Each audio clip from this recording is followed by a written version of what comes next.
Transitions feel different every time to me.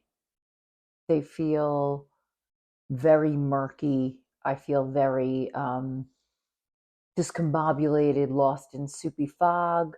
I can feel very confused, especially when it's something that's probably something traumatic I'm trying to work through. And I think that that fog is very easy. We allow distraction to become confusion because we have something that's really hard to look at, and our ego is protecting us.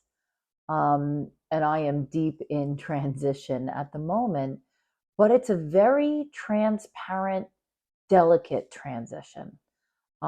It's one in which I'm very aware of what's going on, which is not typically my way. I tend to kind of crash through doors and smash through branches and kind of make my entrance known in a very clumsy way as I kind of just do my earnest best to smash through all resistance, and even not even when I'm trying to battle or fight, there's kind of this element of, kind of clumsiness. um, but I don't feel that now. I feel like a steady kind of carefully picking my steps. I went on a hike with my sister when we were in the Galapagos, and the trail was broken lava. I mean, it was basically you're tiptoeing from peak to peak, and I don't have fantastic natural balance. And I remember you really needed to plan 1, 2, 3, rest for a second, 1, 2, 3. Like I needed to plan 3 steps at a time because again, like some people can just balance on the top of like, a point. I'm not that good at that. So I remember kind of surprisingly to me, gracefully like picking my way through because I did plan my points of touching this rock, touching that rock, stepping there. And that's what this feels more like. This feels more like, because it's very deliberate and I know uh, more of where the end goal is, meaning that I know what I'm looking to do is carve out more space to take on a more expansive role that's less about me.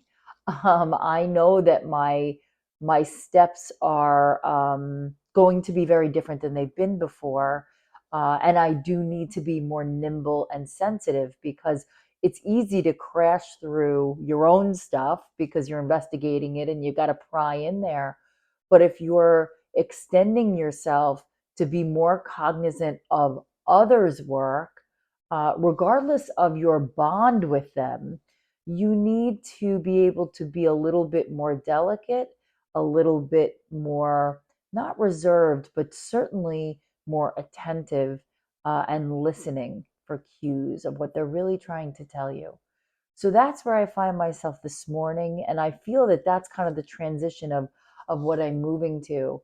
I am not the greatest listener, but I can feel myself really craving that pure listening, pure listening. So the transition I am in is less clumsy and I don't know where I'm going, and more, let's be a little more cognizant of the route we take to get there. Let's be a little more conscious of each step that we're working through. So that's what's come up for me this morning. And what I ask you is, are you in a state of self-discovery where it kind of doesn't matter what method you use, whether it's delicate or you're using like scalpel precision, or whether you're using an axe to hack away the hard brambles to get in there? When it's your way, you've got to just kind of go with your instinct. When you want to work with others, you really need to be a lot more receptive to what they need. It's not about what you need or how you hear. It's about making sure that you're hearing them the way that they need to be seen and heard.